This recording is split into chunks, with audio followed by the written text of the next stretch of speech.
காலை வணக்கம். புதியுகம் எஃப்எம் ஸ்டேஷன்ல இனியமா இன்று கேட்க ஆரம்பிச்சிருக்கீங்க. வருணன், சௌமியா குர நேயர்கள் அனைவருக்கும் விநாயகர் சதுர்த்தி நல்வாழ்த்துக்கள். வருண், ஆண்டவா எல்லாருமே நல்லா இருக்கணும். முதல்ல நான் கண்ணு முழிச்சு பார்த்தா எதுல இருக்க ஃபேஸ் நல்லா இருக்கணும். உங்களுக்கு வந்து ஆண்டவர் வந்து நிறைய அருள் கொடுத்திருக்காரு, சந்தோஷப்படுங்க. அருள் வந்து கொஞ்சம் கொடுக்கறதுக்கு லேட் ஆகும் போல இருக்கு. இப்போதைக்கு எதுவுமே நடக்கல. ஏங்க இப்படி சொல்லிட்டு? நான் ஏன் இந்த மாதிரி ஒரு சீன் ஆரம்பிச்சேன்னா, பொதுவாக தமிழ் படங்கள்ல பாத்தீங்கன்னா வந்து கடவுளை கும்பிட்டுட்டு இந்த மாதிரி நிறைய விஷயங்கள் வந்து எல்லாருமே நல்லா இருக்கணும்னு சொல்லிட்டு ஹீரோ வந்து அப்படியே கண்ணை திறப்பாரு.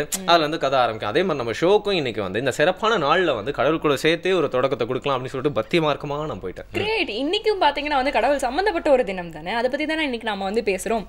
உங்களோட காஸ்டியூமை பார்த்தாலே இன்னைக்கு தெரிஞ்சிச்சு ஒரு பண்டிகை நாள் தான் அப்படின்னு சொல்லிட்டு எல்லாருமே இன்னைக்கு லீவ் போட்டு, அதாவது லீவை அனுபவிச்சுட்டு ஜாலியா வீட்டுல உட்காந்துட்டு இருக்கப்போ நம்ம மட்டும் சின்சியரா வந்து அவங்களுக்காக பேசக்கூடிய காரணம் என்ன அப்படின்னா, இன்னைக்கு வந்து நிறைய காரணங்கள் வந்து மாறி போயிடுச்சு. அந்த ஒரு காரணத்தினால தான் நாம இன்னைக்கு இங்க வந்திருக்கோம். தத்துவம் தாங்க பேச வரேன். என்னன்னா, பண்டிகைக்கான ஒரு கான்செப்ட் என்ன அப்படிங்கறது வந்து இன்னைக்கு வந்து காலப்போக்குல வந்து மருவி வந்துருச்சு அப்படின்னு கூட வந்து சொல்லலாம் இல்லையா? சோ விநாயகர் சதுர்த்தி இந்த மாதிரியான பண்டிகைகள்லாம் எதுக்காக கொண்டாடப்படுது, விநாயகர் சதுர்த்தியோட சிறப்பு என்ன, என்னென்ன விஷயங்கள்லாம் செய்யணும், இப்படி நிறைய விஷயங்களை வந்து சங்கீதத்தோட அப்படியே இணைச்சு இன்னைக்கு நம்மளோட கெஸ்ட் வந்து சொல்ல போறாங்க. நைஸ். வாழ்க்கை வந்து வெளில பாக்குற மாதிரி இல்ல, உள்ள இருக்கக்கூடிய இனிப்பை வந்து சாப்பிட்டு பார்த்தா தான் தெரியும் சொல்லிட்டு அந்த கொல்கட்டையை உணர்த்தது இல்லையா? அந்த மாதிரி நிறைய கருத்துக்கள்லாம் உள்ள ஒளிஞ்சிருக்கு. அதை நம்ம டிக் பண்ணி மண் தோண்டி எடுக்க போறோம். அதெல்லாம் சொல்றதுக்காக சூப்பரான ஒரு பர்சன். அவங்க பாடவும் செய்வாங்க, பேசவும் செய்வாங்க. இது பாட்டா இல்ல பேச்சா இல்ல ரெண்டும் கலந்த ஒரு சொற்பொழிவா அப்படின்னே நம்மளுக்கு ஒரு சந்தேகம் ஏற்படுற வகையில சூப்பரான ஒரு கெஸ்ட் வந்து நம்மளுக்கு நிறைய விஷயங்கள்லாம் சொல்ல போறாங்க இன்னைக்கு. கிரேட். பட் அதுக்கு முன்னாடி பாத்தீங்கன்னா வந்து கடவுளை வந்து வெளியில தேடக்கூடாதுமா, உள்ளதான் வந்து தேடணும் அப்படின்ற ஒரு பெரிய கான்செப்ட் இருக்கு இல்லையா? அதை உணர்த்துற ஒரு விஷயம், அதுக்கான கீ என்ன அப்படின்னு பாத்தீங்கன்னா வந்து தியானம். அந்த தியானத்துல ஒரு விஷயமான முத்திரைகளை தான் இப்ப நம்ம பார்க்கலாம். கரெக்ட், பார்க்கலாம். வணக்கம். நலம் பெறும் முத்திரைகள் மற்றும் விரல்களை மருத்துவர் வரிசையில் இன்றைக்கி நம்ம பார்க்க போகிறது பேராசன நரம்பு வலி, அதாவது சயாட்டிக்கா நர்வ் அப்படின்னு சொல்லக்கூடிய நரம்பு பிரச்சனைக்கான ஒரு தீர்வு. நம்ம உடம்புல வந்து பார்த்திங்கன்னா இந்த குதிங்காலிலிருந்து வரக்கூடிய நரம்பு நம்மளுடைய இடுப்பு எலும்புகளில் ஆசனவாயு வழியாக வந்து L4 L5 ரீஜனில் தொட்டு ஒரு சுற்றை முடிவுற செய்யக்கூடிய ஒரு நரம்பு மண்டலம் இது. இங்கே வந்து நமக்கு ஏதாவது ஒரு கோளாறு ஏற்பட்டுச்சுன்னா வலி வந்து நமக்கு ஏறக்குறைய இந்த மார்புக்கு கீழே இருந்து குதிங்கால் வரைக்கும் உடம்புல எங்கே வலி வந்தாலும் இந்த நரம்பில் ஏதாவது ஒரு பாதிப்பு இருக்கும் அப்படின்ற குறிப்பு இருக்குது. இது வந்து பேராசன நரம்பு வலி அல்லது பேராசன நரம்பு தாபிதம் அப்படின்னு சொல்கிறாங்க. பேராசன நரம்பு வலிகளுக்கான தீர்வுகள் அப்படின்னு பார்த்தோன்னா 3 முதிரைகளையும் நம்ம சொல்கிறோம். ஒன்று வந்து வாயு முதிரை, இரண்டாவது வந்து முஷ்டி முதிரை, மூன்றாவது வந்து வியான முதிரை அப்படின்னு சொல்லி 3 முதிரைகள் நம்ம தீர்வாக கொடுக்குறோம். இந்த 3 முதிரைகளையும் எப்படி பார்க்குறது பாருங்கள், ஒவ்வொன்றா பார்ப்போம். முதல்ல வந்து வாயு முதிரை. ஆள்காட்டி விரலை மடித்து வைத்து பெருவிரல் மேலே இப்படி வைங்க. இது வாயு முதிரை. மறுபடியும் பாருங்கள், உங்களுடைய 2 கைகளிலும் ஆள்காட்டி விரலை மடித்து வைத்து பெருவிரலை அதன் மேலே வச்சு மற்ற 3 விரல்களையும் நீட்டியிருக்க வேண்டும். இது வாயு முதிரை.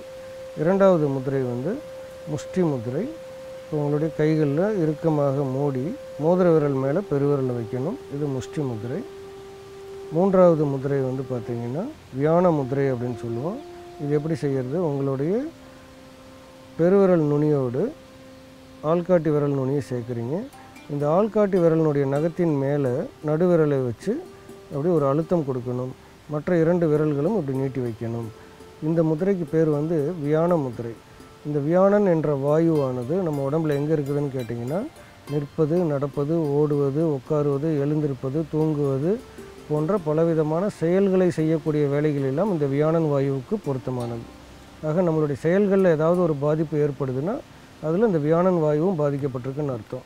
ஆக இப்போ இந்த வியான வாயுவை நம்ம சீராக இயக்குவதற்கு இந்த வியான முதிரை அவசியம். இப்போ இந்த மாதிரி 2 கைகளிலும் நம்ம செய்ய வேண்டும்.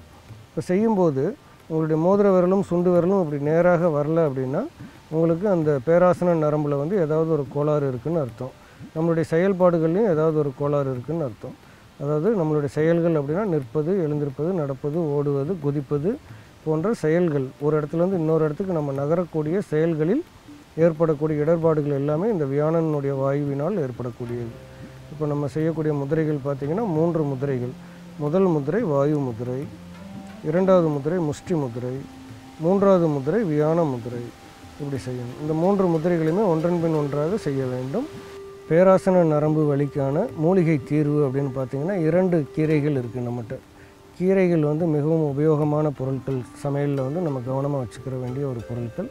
அதில் இந்த இடுப்பு வலி அல்லது பேராசன நரம்பு வலி அப்படின்ற இந்த 2 பிரச்சனைக்கும் உடனடியாக பலன் தரக்கூடிய கீரைகள் அப்படின்னு பார்த்திங்கன்னா வெந்தயக்கீரை ஒன்று, 2வது லட்சக்கட்ட கீரை அப்படின்னு சொல்லி ஒரு கீரை இருக்குது.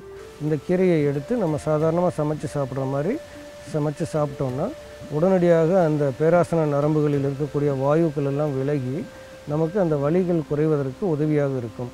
கூடவே நம்ம இந்த 3 முத்திரைகளையும் செய்வதன் மூலமாக முழுமையான தீர்வு கிடைக்கும். தொடர்ந்து இது வேணால் ஒரு தடவை வலி வந்துருச்சு அப்படின்னா குறைஞ்சது நம்ம ஒரு 15 நாட்களுக்காவது விடாமல் இந்த முதிரையையும் மூலிகைகளையும் பயன்படுத்த தயாராக இருக்க வேண்டும். தொடர்ந்து 21 நாட்கள் செய்து வரும் பொழுது முழுமையான நிவாரணம் நமக்கு கிடைப்பதற்கு வாய்ப்புகள் நிறைய இருக்குது. இந்த மாதிரியான நல்ல பல விஷயங்களை நிறைய பேர் வலியோடு அவதிப்படுறவங்களுக்கு கற்றுக் கொடுங்கள். எப்போவுமே நம்ம கற்றுக் கொடுக்கும்போது தான் நமக்கு அது முக்கியமான நேரத்தில் மறந்துடாமல் இருக்கும். மறந்துடாமல் இருப்பதற்கான ஒரே வழி மற்றவர்களுக்கு கற்றுக் கொடுப்பது என்பதை நினைவில் கொள்ளுங்கள். நலம் பெற வாழ்த்துகிறேன். வணக்கம். உள்ளார்ந்த உணர்வு என்ன அப்படிங்கிறத தேடி பார்க்கறதுக்கு ஒரு நல்ல வாய்ப்பாக டெய்லி பார்த்தீங்கன்னா தானத்தோடு சேர்ந்து நம்ம உடல்நிலைக்கு சீர்படுத்தக்கூடிய நிறைய முத்திரைகள்லாம் இந்த பகுதியில் சொல்லி கொடுத்துருக்காரு பாசுகண்ணா அவர்கள். அவருக்கும் நம்மளோட விநாயகர் சதுர்த்தி வாழ்த்துக்கள். எஸ், அவருக்கு மட்டும் இல்லை எல்லாருக்கும் வாழ்த்துக்கள் அப்படின்னு சொல்லிட்டு இந்த பிரேக்ல நான் உங்களுக்கு ஒரு கொழுக்கட்டை தரலான் இருக்கேன், பால் பாயசம் தரலான் இருக்கேன். இந்த பிரேக் முன்னாடி நான் ஒரு முடிவு எடுக்கலான்னு இருக்கேன் நான். சரியா, வாட்ஸ்அப்ல ஃபேஸ்புக்லாம் பார்த்தீங்கன்னா கொழுக்கட்டை எமோட்டிகானும் சேர்க்கணும் அப்படின்ற வலியுறுத்தி இன்னைக்கு நான் அறிக்கை விட போறேன். பட் அதுக்கு முன்னாடி நீங்க ஒரு கொழுக்கட்டை சாப்பிட்டு அந்த வேலையை பண்ணுங்க. அப்படியே அனுபவிச்சு அறிக்கை விடுறேன். புதிய FM ஸ்டேஷன்ல இது இனியவை என்று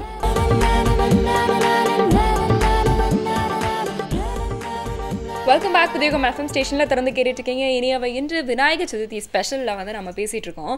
நீங்க தான் சும்மா அந்த கொழுக்கட்டை அப்படின்னு என்ன டார்ச்சர் பண்ணிட்டே இருந்தீங்களா, வேணும்னு சொல்லிட்டு. ஆனா நான் என்ன பண்ணிட்டேன் அப்படின்னா, இப்ப நம்ம புதுச்சேரி சரவணன் சார் கூட்டிட்டு வந்துட்டேன். ஓகே, அவர் ஒரு ட்விஸ்ட் வச்சிட்டாரு. ஏன்னா நீங்க சும்மா கொழுக்கட்டை மட்டும் தானா, நம்ம டிஃப்ரெண்டா ஒரு லட்டு செய்யலாம் அப்படின்னு சொன்னார். பின்ன பால் கொழுக்கட்டைனா சும்மாவா செய்யறது? அதை செய்யறதுக்கு எவ்வளவு டைம் எடுத்துருக்கோம். அது மட்டும் தானா ஸ்பெஷலா வேற என்ன இருக்கு இன்னைக்கு? என்ன அப்படின்னா திணை லட்டு கேள்விப்பட்டிருக்கீங்களா? திணை லட்டு. ஓகே ஓகே, இந்த திணை லட்டு எப்படி செய்யறது அப்படிங்கறது தான் சொல்ல போறாரு. யூசுவலா பாத்தீங்கன்னா இந்த லட்டு நார்த் இந்தியால விநாயகர் சதுர்த்தி அப்போ விநாயகருக்கு லட்டு தான் படைப்பாங்க. நம்ம சவுத் சைட்ல கொழுக்கட்டை படைக்கிறோம் இல்லையா, அவங்க லட்டு தான் சம்பிரதாயம் அது. ஓகே, அங்க அந்த மாதிரியான சம்பிரதாயம். சோ அதுல கொஞ்சம் டிஃபரெண்டா திணை லட்டு எப்படி செய்யறது அப்படிங்கறத இன்னைக்கு பார்க்கலாம்.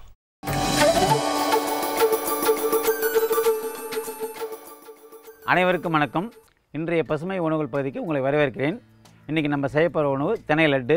எப்படி செய்யலாம்னு முன்னாடி என்ன தேவைன்னு பார்க்கலாம். இது தேவை ஊற வைத்த திணை அரிசி, நாட்டு சர்க்கரை, உலர் திராட்சை, முந்திரி பருப்பு, பேரிச்சம்பழம், நெய்.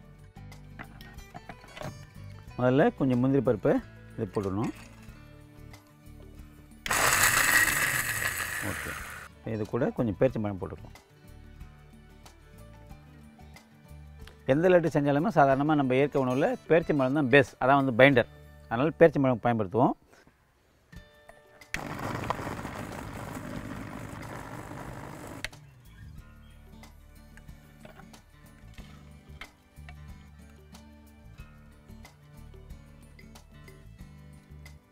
திணை அரிசியில் போட்டுக்கிறோம்.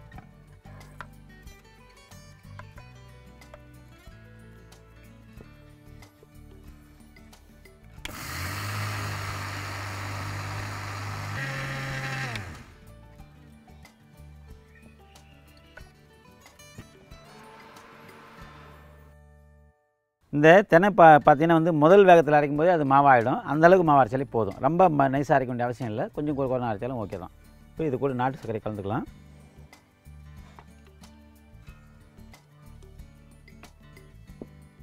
இது கூட கொஞ்சம் திராட்சை கலந்துக்கலாம். இது எல்லாத்துலேயும் பெரிய மிக்ஸி வச்சு ஒரு ஓட்டி விட்டோம்னா நம்ம இது ஆக்சுவலாக உரலில் வச்சு இடிக்கணும். நம்ம உரலில் வச்சு இடிக்காதால உங்களுக்கு மிக்சியில் செஞ்சு காட்டுறேன். இது பெரிய மிக்சியில் போட்டு ஒரு ஓட்டு ஓட்டிக்கலாம். லேசாக கலந்துரும், ஈஸியாக கலக்கும். கையால் கலக்கிறத விட மிக்சியில் போட்டு ஓடும்போது ஈஸியாக கலக்கும். நமக்கு செய்கிறதுக்கு சுலபமாக இருக்கும்.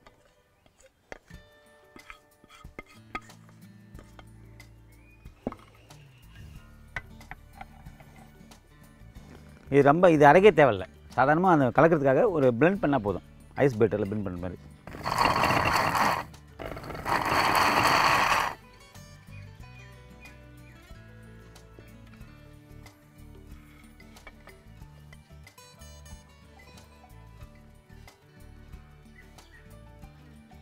இதில் வாசனைக்காக 2 சொட்டு நெய் விட்டுக்கிறோம்.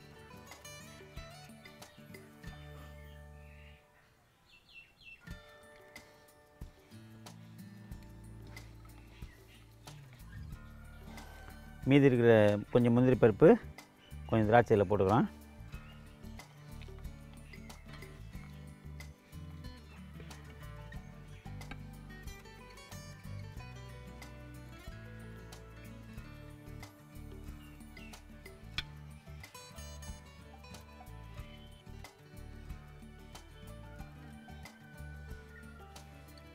இந்த தென்னை லட்டு இப்போ செய்யும்போது கொஞ்சம் ஈரமாக இருக்க மாதிரி தெரியும். இந்த ஈரம் வந்து தண்ணியில் ஈரம் இல்லை. ஏன்னா தென்னை வந்து நல்லா வடிகட்டினதுக்கப்புறம் அரைச்சிருக்கிறோம். இந்த தண்ணி ஈரம் இல்லாதால் இது வெள்ளத்தில் இருக்கக்கூடிய ஈரம் போக ட்ரை ஆகிடும். இது ட்ரையாக வச்சுக்கலாம். ஒரு 4-5 நாளைக்கு 10 நாளைக்கு கூட வச்சுக்கலாம். குழந்தைங்க விரும்பி சாப்பிடுவாங்க ரொம்ப. இப்போ சுவையான தென்னை லட்டு தயாராக இருக்குது. இது குழந்தைங்க பெரியவங்க எல்லோரும் விரும்பி சாப்பிடுவாங்க. இந்த தென்னை லட்டில் என்ன விசேஷம்னா, இது வந்து பாதி குளுக்கோஸாக இங்கேயே மாற்றிடுறோம். தினை வந்து மைக்ரோ மில்லட்னு சொல்லுவோம். இந்த மைக்ரோ மில்லட்டில் பார்த்திங்கன்னா வந்து சிறுதானியத்தில் வந்து நிறைய நுண்ணூட்ட சத்துக்கள் உண்டு. அதாவது இரும்பு சத்து, சுண்ணாம்பு சத்து, அதெல்லாம் வந்து மெயினாக நீங்கள் சொல்கிற சத்துக்கள்.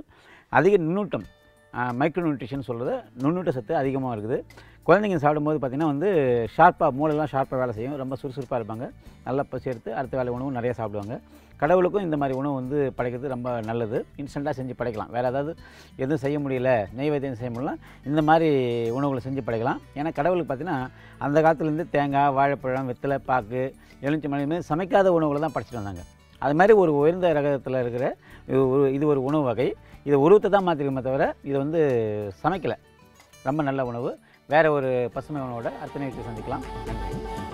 தேனும் தினைமாவும் கலந்துனக்கு லட்டு தருவேன். என்னங்க பாட்டை வந்து கஸ்டமைஸ்டா மாத்திட்டீங்களா? பாலும் தெளித்தேனும் பாகும் பருப்பும்னு தானே சொல்லுவாங்க. ஏங்க என்ன சமையல் ஷோ நடத்திட்டு இருக்கேன், இதில் இன்கிரீடியன்ஸ் விட்டவன கோச்சிக்கிறீங்களே? அப்படியே ஏதோ வந்து நல்லா பாடணும் அப்படின்னு சொல்லிட்டு பாடணும். நான் நீங்க வந்து நல்லா பாடணும்லாம் சொல்லுவாங்க, பாடினீங்க அவ்வளவுதான். நல்லா பாடுறதுக்காக நம்ம கெஸ்ட் இப்போ வராங்க. அவங்க வந்து பாடல்கள் மூலமா நம்மளுக்கு நிறைய விஷயங்களை வந்து உணர்த்துறதுக்காக, சொற்பொழிவு மூலியமாவும் நிறைய விஷயங்கள்லாம் சூப்பரா சொல்லுவாங்க. அவங்க பேசுறாங்களா இல்ல பாடுறாங்களான்னு கலந்து கட்டி அடிப்பாங்க. அவங்க இந்த மாதிரி ஒரு சூப்பரான கெஸ்ட்டை வந்து நீங்க ஏன் பார்க்கணும் அப்படின்னு நீங்க கேட்டீங்கன்னா, சின்ன பசங்களாம் இப்போ இன்னைக்கு வந்து விநாயகர் சதுர்த்தி பத்தி நிறைய டவுட்ஸ்லாம் கேட்டாங்கன்னு வச்சுக்கோங்க. நீங்க சரியாம வந்து சொல்ல முடியாம முழிப்பீங்க இல்லையா? அது மாதிரிலாம் ஆகக்கூடாது அப்படிங்கிறதுக்காக தான் எல்லா விஷயம் அவங்க வராங்க. சோ அதுக்கு முன்னாடி ஒரு சின்ன பிரேக் எடுத்துட்டு வந்து நிறைய கேள்விகளை அவங்க கிட்ட கேட்க வேண்டியது இருக்கு இல்லையா? புதியுகம் FM ஸ்டேஷன்ல இது இனிய வைப் என்ட்ரி.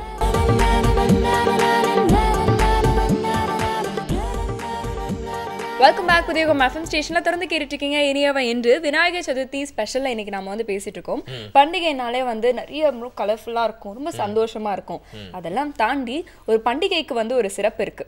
அது வந்து என்ன அப்படிங்கிறது வந்து நிறைய பேருக்கு தெரியாது இல்லையா? ஒவ்வொரு பண்டிகைக்கும் ஒரு சிறப்பு இருக்கு. எனக்கு தெரிஞ்ச விநாயகர் சதுர்த்தினா கொல்கட்டை மட்டும் தான் எனக்கு தெரிஞ்ச சிறப்பு. ஆனா எனக்கு தெரியாத சிறப்பெல்லாம் சொல்றதுக்கு இன்னைக்கு யார் வந்திருக்காங்க? ஓகே, ஒரு ஸ்பெஷல் கெஸ்ட் வந்திருக்காங்க. திருமதி பாரதி திருமகன் அவர்கள் வந்திருக்காங்க. இவங்க வந்து ஒரு ஆன்மீக இசை சொற்பொழிவாளர். அது மட்டும் இல்லாம இவங்க வந்து வில்லுப்பாட்டு கலைஞர் சுப்பு ஆறுமுகம் இருக்கார் இல்லையா, அவர்களுடைய மகள். ஒரு லெஜெண்ட் வந்து டைரக்டா நாங்க மீட் பண்ண முடியலாம் கூட, உங்களோட வாரிசு நீங்க தொடர்ந்து இந்த கலையை வந்து வளர்த்துட்டு இருக்கீங்க. உங்களை மீட் பண்ணது ரொம்ப சந்தோஷம். உங்களுக்கு விநாயகர் சதுர்த்தி வாழ்த்துக்கள். வாழ்த்துக்கள் மேம். இனிய விநாயகர் சதுர்த்தி வாழ்த்துக்கள். எனக்கு இன்னைக்கு வந்து பேசுறது கொழுக்கட்டையோட இனிப்பா இருக்கு. காரணம் என்னன்னா, இந்த தலைப்பு ரொம்ப பிடிச்சிருந்தது எனக்கு. இனியவை என்று நிறைய இடங்களுக்கு போறோம், இது சிலது மனம் கவர்ந்தது. 10 புடவை பார்ப்போம், 1 மனம் கவரும் இல்லையா? அந்த மாதிரி இந்த இனியவை இன்றுங்கிறதே ஒரு பிலாசபி. எப்படி தெரியுங்களா? நேற்று என்பது கடந்து போனது, நாளை என்பது நிச்சயம் இல்லாதது, இனியமையாக இருப்பது இன்றுதான், இந்த கணம்தான். ஸோ எனக்கு ரொம்ப மகிழ்ச்சி இந்த தலைப்புக்குள்ள இந்த விஷயத்தை பற்றி பேசுறதுக்கு ரொம்ப மகிழ்ச்சி. அதுவும் வருணுக்கும் சௌமியாக்கும் என் அன்பான விநாயகர் சதுர்த்தி வாழ்த்துக்கள். நேயர்களுக்கும் விநாயகர் சதுர்த்தி வாழ்த்துக்கள். Thank you so much ma'am. அப்பப்போ ஷோ பற்றி இது மாதிரி டைலாக்ஸ்லாம் எனக்கு SMS அனுப்பி விட்டிங்கன்னா எனக்கும் கொஞ்சம் ஈஸியாக இருக்கும். அண்ட் எல்லாம் பார்த்தீங்கன்னா வந்து இன்னைக்கு உங்களை இன்னைக்கு கூப்பிட்டுருக்கோம் அப்படின்னா உங்களோட சிறப்பு அப்படின்னு எங்களுக்கு வந்து மனசில் நிற்கிறது என்றைக்குமே வந்து அந்த பாட்டு தான். ஸோ சூப்பரான பாட்டு பாடி வந்து நம்மளோட ஷோட ஆரம்பிக்கலாமா? கண்டிப்பாக. என்னுடைய தந்தையார் வந்து கலைமாமணி கவிஞர் சுப்பு ஆறுமுகம். உங்களுக்கு எல்லாருக்கும் தெரியும், வில்லு மிகப்பெரிய அளவில் வில்லு பாட்டை உலக புகழ் பெற வச்சது அப்பா தான். அப்போ விநாயகருக்கு ஒரு பாட்டு எழுதினாங்க. அதாவது விநாயகர் பெருமானுடைய எளிமையை சொல்கிற மாதிரி ஒரு பாட்டு. இதுக்கு அடியன் தான் இசையமைச்சேன்.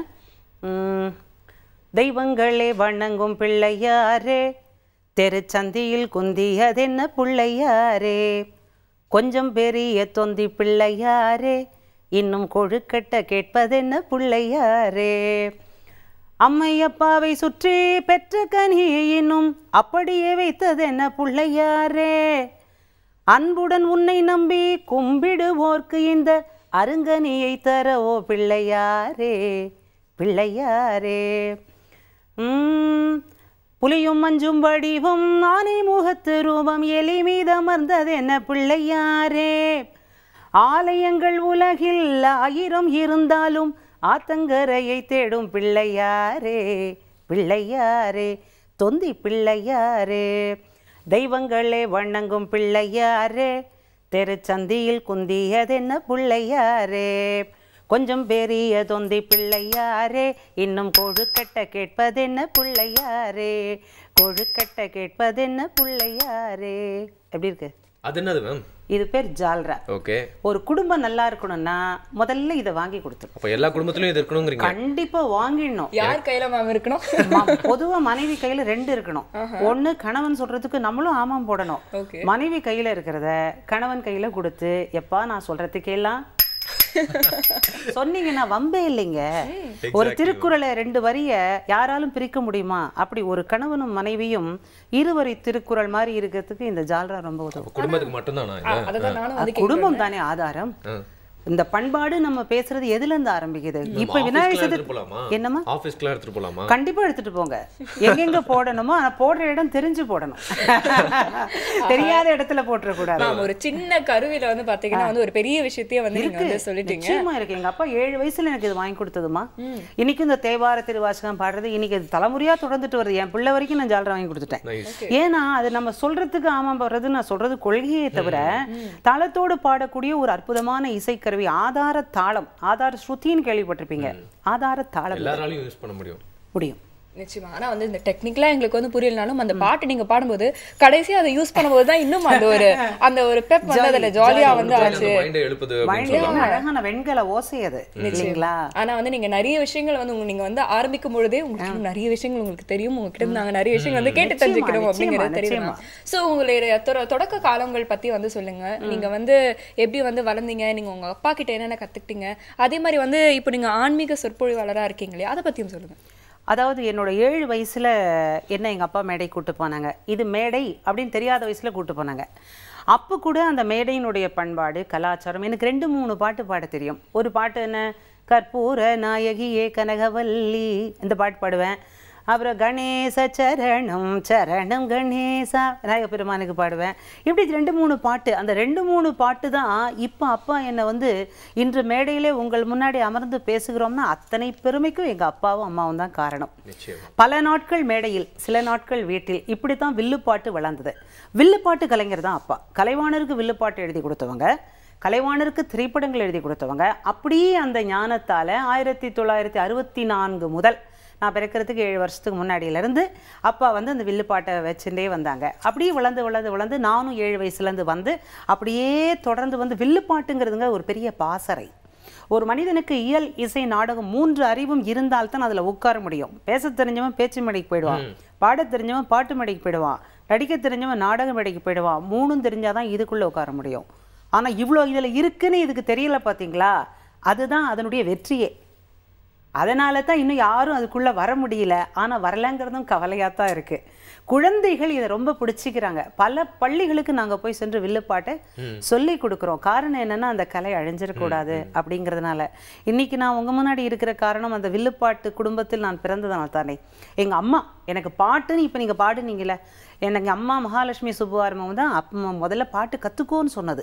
ஸோ அதனால் என் பெற்றோரை நான் நினைத்து நன்றியோடு உங்கள்கிட்ட பேச ஆரம்பிக்கிறேன். மேம், இன்னைக்கு இந்த லெஜெண்டரியான ஆர்ட்டை வந்து இப்போ தாங்கிட்டு நிற்கிற ஒரு சந்ததியாக நீங்கள் இருக்கீங்க. இது இங்கே முடிஞ்சிடக்கூடாது அப்படிங்கிறது எல்லாரோட ஆசையும். ஆனால் உங்கள் அப்பா ஒரு பெரிய லெஜெண்ட், அவர் கூட வந்து நீங்கள் நிறைய மேடைகளில் வந்து சுவாரஸ்யமாக நிறைய நிகழ்வுலாம் நடந்திருக்கு. அதான் நீங்கள் பெர்ஃபார்ம் பண்ணுறப்போ அதெல்லாம் எங்ககிட்ட கொஞ்சம் பகிர்ந்துக்கோங்க. ஓகே. இப்போ ராமாயணம்னு பார்த்தீங்கன்னா, ராமாயணம் தொடர் நிகழ்ச்சியாக பண்ணுறது வந்து வில்லுப்பாட்டில் ஆரம்பித்தது அப்பா தான். அதாவது வில்லுப்பாட்டு கிராமத்தில் நான் ரிசர்ச் பண்ணும்போது தெரிந்த உண்மை, எந்த ஒரு நிகழ்ச்சியுமே நைட்டு 9 மணிக்கு ஆரம்பித்து மறுநாள் மார்னிங் பால் கறக்கிற வரைக்கும் 5 மணி வரைக்கும் நடக்கும் கிராமத்தில். ஒருத்தர் தூங்காமல் இருக்கிறதுக்கு பாடுவாங்களே தவிர தூங்கிக்கிட்டும் கேட்டுட்டு இருப்பாங்க. அப்படி உள்ள நிலைமையில தான் ஓடிச்சு. ஆனால் அப்போ அதோட பேட்டர்னையை மாற்றினாங்க. உட்காந்து கேளுப்பா விஷயத்த. அந்த விஷயம்தான் கலாச்சாரமே. ஒரு மனிதனை பண்பாடாக்குவது கருத்து தான், மெசேஜ் தான், செய்திக்கலை இந்த வில்லுப்பாட்டு. அப்போ ஒரு பாட்டை கேளுன்னு சொல்லி, ஒரு கதையை கேளுன்னு சொல்லி வில்லுப்பாட்டுக்கு ஒரு முக்கியத்துவம் கொடுத்து உட்காந்து ஆன்னு பார்த்து கேட்க வச்சாங்க. அப்போ அதில் வந்து ராமாயணத்தை வந்து ஒரு தொடர் நிகழ்ச்சியாக பண்ணோம். தொடர் நிகழ்ச்சின்ற ஃபார்மேட் கிராமத்தில் கிடையாது, எபிசோட் மாதிரி கதை தொடர்ச்சி. அருமை. லாஸ்ட் நாள் நிகழ்ச்சி பண்ணும்போது மக்களை பார்க்கும்போது கவலையாக இருக்கும் நம்மளுக்கு. ஐயோ அடுத்த நாள் இவங்களை எங்கே பார்ப்போமோ. சக்கரவர்த்தி திருமகன் எழுதிய ராஜாஜிக்கு வந்த ஃபீலிங், இனி நான் என் பரதனை என்று காண்பேன், இனி நான் என் ராமனை என்று காண்பேன், எழுதி முடிச்சப்போ அந்த ஃபீலிங் எங்களுக்கு நிகழ்ச்சி இறுதி நாள் அன்னைக்கு வரும். அப்போ அந்த மாதிரி இதில் ஒரு அழகான சம்பவத்தை இப்போ சொல்கிறேன். நிறைய சம்பவங்கள் இருக்குது. சும்மா இல்லை, 60-75 வருஷம் அனுபவம், எனக்கே 40 வருஷம் அனுபவம் அப்படின்னா பாருங்கள். அதில் குஹன் வந்து ராமனை ஏற்றி கொண்டு செல்றான், படகுல ஏற்றி செல்வாள், அது உங்களுக்கு எல்லாம் தெரிஞ்சிருக்கும். அதுக்கு ஒரு பாட்டு, அடியனுடைய இசையமைப்பு. விட்டு கொடுத்தோர் கெட்டதும் இல்லை, செடி வெட்டி கொடுத்தா அது பட்டதும் இல்லை. ராமன் விட்டு கொடுத்து விட்டு வருகிறான் தன்னுடைய பதவியை. அது தெரியாது குஹனுக்கு. தெரிந்தாலும் முக்கியத்துவம் தெரியுமான்னு தெரியாது. ஆனால் அவன் தற்செயலாக பாடுவது ராமனின் கதையை சொல்வது போல இருக்கிறது அப்படிங்கிறது வில்லுப்பாட்டு மூளை கொடுக்குற பரிசு. எந்த ராமாயணத்திலும் கிடையாது. விட்டு கொடுத்தோர் கெட்டதும் இல்லை, செடி வெட்டி கொடுத்தா அது பட்டதும் இல்லை அப்படின்னு. வட்டிக்கு விட்டா தொட்டு நட்டமும் இல்லை, அதோ சிட்டுக்குருவி அதுக்கு ஒரு சட்டமும் இல்லை. ஏலேலோ அப்படின்னு குஹன் போகிறான் அப்படின்ற பாட்டை ராமானந்த சாகர் என்ற ஒரு பெரியவர் இந்த பாடலை கேட்டு, கவிஞர் சுப்பு ஆறுமுகம் அவர்களின் இந்த பாடல் தான் என்னை ஒரு பெரிய ராமாயண தொடரை எடுக்க வைத்ததற்கான இன்ஸ்பிரேஷன். இப்போ நினச்சி பாருங்கள், சாதாரண ஒரு கிராமிய கிளை ஒரு நிலைத்த படைப்பை உருவாக்குவதற்கு இன்ஸ்பிரேஷன்னா இதை விட வில்லுப்பாட்டில் என்ன ஒரு நிகழ்வு இருக்கணும். இப்படி நிறைய நிகழ்ச்சிகள். ஒரு வாட்டி நாங்கள் ஆடு பாம்பே பாடினோம், நிஜமாவே பாம்பு வந்துருச்சு. அது வந்து அதில் நம்மளுக்கு எவ்வளோ பாதுகாப்பு இருக்கு. அது அந்த மாதிரி நிறைய விஷயங்கள். மழை வரணும்னு பாடியிருக்கோம், மழை வந்திருக்கு, அதை இப்போ பாடலாம். அந்த மாதிரி நிறைய நிகழ்வுகள் இருக்கு. அத்தனை நிகழ்வுகளும் இன்னைக்கு என்னுடைய ஆன்மீக இசை பேருக்குள் நான் போய் உட்கார்ந்தேன்னா மக்களுக்கு இது வேணும், இது தெரியுதுன்னு மக்களுக்கு பாடி காமிக்கிறத விட மக்களுடைய நாடி பார்த்து நிகழ்ச்சி கொடுக்குறவன் தான் சிறந்த ஆன்மீக சொற்பொழிவாளர். இப்போ உங்ககிட்ட வந்து பார்த்தீங்கன்னா ஒரு பாசிட்டிவ் வைப்ஸ் இருக்கு அப்படின்னு சொல்லலாம். அது வந்து உங்களுக்குள்ள இருக்க கலைனாலையா இல்லை இவ்வளோ வருஷம் அந்த அனுபவத்தினாலையா அப்படின்னு தெரியல. ஏன்னா கண்டிப்பாக மேம், இப்போ பார்த்தீங்கன்னா எங்களுக்கு இன்னைக்கு மட்டும் தான் பண்டிகை பாருங்க, பூலாம் வாங்கிட்டு வந்து கோயம்பேட்டில் தொங்க விட்டுருக்காங்க. ஆனால் உங்களுக்கு பார்த்தீங்கன்னா டெய்லியுமே இப்படி தான் இருக்கும் போல இருக்கு. ஸோ எங்களை மாதிரி பீப்புளெலாம் இந்த பண்டிகை கொண்டாட வேண்டிய அவசியத்தை பற்றி சொல்லுங்க. மெயினாக அந்த விநாயகர் சதுர்த்தி எதுக்காக கொண்டாடப்பட, அதோட பின்னணியை பற்றி சொல்லுங்க. அதாவதுமா, பண்டிகைகள் அப்படிங்கிறது இப்போ நம்ம விநாயகர் சதுர்த்தி கொழுக்கட்டை வைக்கிறோம். அருணகிரிநாத பெருமான் பாடினார, இக்கவரை நற்கனிகள் சர்க்கரை பருப்புடனே எட்பொரியவற்று வரை இளநீர்வன் டெச்சில் பயரப்ப வகை பச்சரிசி பிட்டு வெள்ள ரிப்பழமிடிப்பல் வகை தனி மூலம். இது முழுக்க பெருமானுக்கு வைக்கிற நைவேத்தியம். இப்படி ஒரு நைவேத்தியத்தை வச்சு நம்ம சுவாமிக்கு படைச்சி விநாயகர் சதுர்த்தி நீங்கள் எல்லாம் சாப்பிட்ருப்பீங்க. காலையில் கொழுக்கட்டை அம்மா செஞ்சு தருவாங்க, அது அழகாக நம்ம சாப்பிட்ருப்போம், சாப்பிடுவோமே தவிர அதில் உள்ள விஷயம் தெரியாது. ஆனால் பெருமானுக்கு ஏன் வைக்கிறோம் நினச்சி பாருங்கள். பண்டிகைகள் ஏன் கொண்டாடப்படுகின்றன? இதுக்கு ஆதிசங்கர பெருமான் ஒரு அழகான விளக்கம் சொல்கிறார். சொன்னார் அப்படிங்கிறத மனசில் வச்சுட்டு நம்ம ரசிச்சுட்டு விட்டுடாமல் 3வது ஸ்டெப் ஒன்று இருக்குது, கடைபிடிப்போம் அப்படிங்கிறது தான் என்னுடைய ஸ்டேட்டஸ். என்னன்னா அவர் என்ன சொல்கிறாருன்னா, பண்டிகைகள் என்பது ஆண்டவன் பார்த்திராத நிவேதனம் அல்ல நீ வைப்பது. வெள்ளை மாவையும் கொழுக்கட்டையும் பூரணமும் கடவுள் நமக்கு கொடுத்தது. அவர் கொடுத்ததை நம்மளே படைச்சி, அப்பா சாமி நான் வேண்டியதெல்லாம் கொடுத்துரு, நிலத்தை கொடுத்துரு, கல்யாணத்தை பண்ணி கொடுத்துரு, எல்லாம் கேட்பது இருக்கிறது அல்லவா. நீ கொடுத்து கேட்க முடியாது, எல்லாம் ஆண்டவன் கொடுத்ததே நீ அவனுக்கு வைக்கிறாய். அது அர்ப்பணம் அல்ல, அது நிவேதனம் அல்ல. அப்போ ஏன் வைக்கிறோம்? பக்தியை பழக்கப்படுத்தவே பண்டிகைகள் கொண்டாடப்படுகின்றன. ஒரு மனிதன் நடப்பது பழக்கத்தால் தான், பேசுவது பழக்கத்தால் தான், பாடுவது பழக்கத்தால் தான். அப்படி பக்தியை பழக்கப்படுத்த வேண்டாமா? போகும்போது பைக்கை நிறுத்திட்டு சுவாமி ஹலோ அப்படின்னு சொல்லிட்டு போகிறதில்ல பக்தி. பக்தி என்பது மனதார்ந்த முறையிலே ஆண்டவனை தியானிப்பது, சிந்தை செய்வது, எல்லாவற்றையும் செய்து ஆண்டவனுக்கு நிவேதனம் படித்து குடும்பத்தோடு, குடும்பம்ன்ற கான்செப்ட், குடும்ப தலைவன் தலைவி குழந்தைகள் எல்லாருமா சேர்ந்து சாமியை வச்சு பண்டிகை வச்சு கும்பிடும்போது அந்த பக்தி பழக்கப்பட்டு பக்தி நம் நாட்டில் ஊறிவிட்டால் இந்தியாவை யாரும் அசைக்க முடியாது. அதைத்தானே பாரதி சொன்னான், பக்தியிலே சிறந்த நாடு நம் நாடு. பாரத நாடை பற்றி பார்க்கும்போது பக்தியிலே உயர் நாடு. அதை நம்ம கடைபிடிக்க வேண்டாமா? அந்த பக்தியை பழக்கப்படுத்ததான் பண்டிகைகளை தவிர வைக்கிற நிவேதனத்துக்கு மகிழ்ந்து விநாயகர் அள்ளி கொடுத்துட மாட்டார். ஏன்னா அவர் கொடுத்ததை அவருக்கே நம்ம வைக்கிறோம். ஆனால் பார்த்தீங்கன்னா இப்போ கண்ணுக்கு தெரியாத கடவுள் கொடுத்தது வந்து நம்ம வந்து அவருக்கு இல்லாதது எதுவுமே இல்லை, அவர் தான் கொடுத்தது. ஒரு நன்றிக்காக வந்து கண்ணுக்கு தெரியாத கடவுளுக்கு திருப்பி வந்து நம்மளோட நன்றியை காட்டுறோம். அதை மூலியமாக வந்து அப்படியே பழக்கப்பட்டு பக்கத்தில் இருக்க மனுஷங்கிட்டையும் நம்ம வந்து அன்பாக இருப்போம், அவங்க செய்த உதவிகளை எனக்கு போய் மறக்க மாட்டோம் அப்படிங்கிற ஒரு செய்தியும் இதுல தெரியுது இல்லையா? இன்னைக்கு வந்து விநாயக பெருமான் பற்றி நிறைய விஷயங்கள் நம்ம தெரிஞ்சுட்டு இருக்கோம். விநாயக சதுர்த்தி அன்னைக்கு ஒரு ஸ்பெஷல் எபிசோட்ல பார்த்தீங்கன்னா வந்து பாரதி திருமகன் அவர்கள் நிறைய விஷயங்கள் வந்து அவங்க வில்லுப்பாட்டு மூலயமா நம்மளுக்கு கன்வே பண்ணிட்டு இருக்காங்க. எக்ஸாக்ட்லி. அது மட்டும் பார்த்தீங்கன்னா எக்ஸைட்டிங்காக இருக்கு. பொதுவாக வந்து நம்மளுக்கு நல்ல விஷயம் சொல்றதுனாலே மக்களுக்குலாம் கொஞ்சம் போர்ப்பா அதை அதுப்பா கேட்டுட்டு அப்படின்னுவாங்க. பட் ஆனால் ஒரு செகண்ட் கூட பார்த்தீங்கன்னா அந்த கான்சன்ட்ரேஷன் மிஸ் ஆகாம நம்ம கேட்டுட்டு இருக்கோம் அப்படின்னா அவங்க சொல்லக்கூடிய விஷயங்கள் வந்து எவ்வளவு சுவாரஸ்யமா இருக்கா அப்படிங்கறத தொடர்ந்து கேட்கலாம் ஒரு பிரேக் அப்புறமா. புதிய FM ஸ்டேஷன்ல இது இனியவை என்று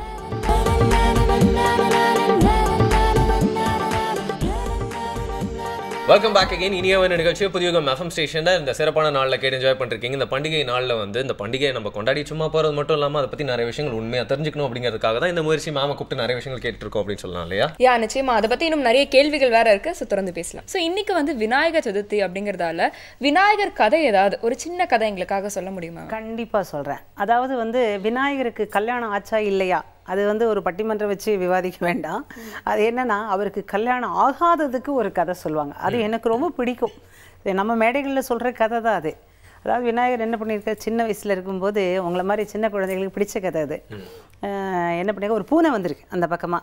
அந்த பூனையை போய் நறுக்குன்னு கிள்ளி விட்டார். அப்படியே பலமாக கிள்ளி விட்டுட்டு அமைதியாக செஞ்சது தெரியாத மாதிரி அப்படியே அம்மாட்ட போய் அமைதியாக உட்காந்துட்டார். அன்னைக்கு எந்த இடத்துல பூனையை கிள்னாரோ அதே இடத்துல அம்மாவுக்கு வீங்கிருக்கு. அப்புறம் ரொம்ப ஒன்றுமே தெரியாத மாதிரி, அம்மா இங்கே ஏன் வீங்கிருக்கு அப்படின்னார். முதல்ல பார்வதி அமைதியாக இருந்தாங்க.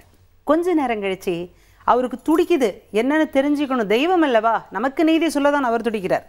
அப்புறம் அவர் வந்து, அம்மா என்ன எதனாலம்மா இங்கே கழுத்தில் இந்த பக்கத்தில் வீங்கியிருக்கு?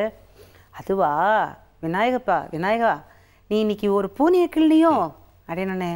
ஆமாம் நான் பூனையை தானே கிள்னேன், அதனால தான்ப்பா இங்கே வீங்கியிருக்கு. அம்மா பூனையை தானே கிள்னேன், ஏன் உனக்கு இங்கே வீங்கியிருக்கு? பூனைக்கு தானே வீங்கிடும், உனக்கே இங்கே வீங்கியிருக்கு. அப்போ அம்மா சொல்லாமல் சொன்ன நீதி, உலகத்து உயிர்களெல்லாம் உன் தாய் இருக்கிறாள் என்ற ஒரு அற்புதமான நீதியை, ஒரு அற்புதமான கொள்கையை, உண்மையை அந்த குழந்தை புரியும் வண்ணம் பார்வதி சொன்னதாக வரலாறு. அதனால்தான் விநாயக பெருமான் உலக உயிர்களெல்லாம் என் தாய் இருக்கிறாள் என்றால் நான் திருமணம் என்ற கொள்கைக்கே போகவில்லை, எல்லாம் தாய்மயம், உலகமே என் தாய்மயம் அப்படின்னு பார்த்ததுனாலன்னு ஒரு சின்ன பூனையை வச்சு இவ்வளோ அழகான கதை. இது மாதிரி வந்து நிறைய பேருக்கு தெரியாத நிறைய கதைகள் இருக்கு அப்படின்னு நம்ம எடுத்துக்கலாமே. ஆனா பாத்தீங்கன்னா விநாயகரை எப்படி கூப்பிடுறதுனே நிறைய பேருக்கு வந்து நிறைய குழப்பம். ஏன்னா ஒரு பேர் இருந்தா பரவாயில்ல, நிறைய பேர் இருக்கு அப்படின்னு சொல்றாங்க. ஸோ என்னென்ன பேர்கள் இருக்கு அப்படின்னு சொல்லுங்க. அதுல முதல்ல ஒரு பேர் சொல்றேன், உங்க ரெண்டு பேருக்கும் நல்ல இன்ட்ரெஸ்டிங்கான விஷயம். விநாயகருக்கு ஒரு பேர் உண்டு. அது இப்போ எல்லாரும் வாழ்வியல்ல, அதுவும் குறிப்பாக இளைஞர்கள் ஒரு மாதிரி ஆக்கிட்டாங்க. அங்கங்கே பார்த்துருப்பீங்க, ஏ தலைவா அப்படின்னு கூப்பிடுறது பார்த்துருக்கீங்களா இல்லையா? எப்படி கூப்பிடுவாங்க? தலைவான்னு கூப்பிடுவாங்க அப்படின்னு கூப்பிடுவாங்க இல்லையா? இளைஞர்கள் ஒருவருக்கு ஒரு தலைவான்னு கூப்பிடுவாங்க. அது வந்து நகைச்சுவையாக கூப்பிடுவதற்குரிய வார்த்தை அல்லம்மா. எப்படிப்பட்ட வார்த்தைன்னு கேட்டிங்கன்னா அதுதான் விநாயகர். அது எப்படி விநாயகர்? உலகம் யாவையும் தாம் உளவாக்கலும் நிலை பெறுத்தலும் நீக்கலும் நீங்களா அழகிலா விளையாட்டுடையார் அவர் தலைவர் அன்னவர்க்கே சரணாங்களே. கம்பர் எழுதின பாட்டு. உலகம் யாவையும் தாம் உளவாக்கலும் நிலை பெறுத்தலும் நீக்கலும் நீங்களா. அடுத்தது உங்களுக்கே புரியும். அழகிலா விளையாட்டுடையார் யாரு? அவர் தலைவர் அப்படின்னு மேலே காமிச்சார். அவர் தலைவர் அன்னவர்க்கே சரணாங்களே. ஒரு காப்பியத்தை படைக்கும் போது விநாயகரை வணங்குவது மரபல்லவா? அப்படித்தான் விநாயக பெருமானுக்கு தலைவர் என்ற வார்த்தையை ஏன் போட்டிருக்காருன்னா, நாயகன் என்றால் தலைவன், வி நாயகன் என்றால் தனக்கு மேல் ஒரு தலைவன் இல்லாதவன் என்ற அர்த்தம் பட விநாயகரை தலைவர் என்ற வார்த்தையால் சொன்னப்புறம் நம்ம அங்கங்கே பஸ் ஸ்டாண்டில் நின்று ஏ தலைவா அப்படின்னு சொல்லலாமோ? அது ஆண்டவனுக்குரிய பெயர். அது ஆண்டவனுக்குரிய பெயர். விக்னேஸ்வரன் விக்னங்களை எல்லாம் தீர்ப்பவன். கணபதி கணங்களுக்கெல்லாம் பதி. கணநாயகன் கணங்களுக்கெல்லாம் தலைவனாக இருப்பவன். டாக்ஸி டிரைவர்ஸ் எல்லாம் சேர்ந்து எங்க ஊர்ல ஒரு விநாயகர் வச்சாங்க. டாக்ஸி விநாயகர்னு பேரு. லஸ் விநாயகர் நம்ம எல்லாருக்கும் தெரியும். அப்புறம் ஒரு மால், இந்த எல்லா கடையும் இருக்குல்ல, அந்த மாதிரி இடத்துல ஒரு விநாயகர் மல்டி விநாயகர் என்று இருக்கிறார்.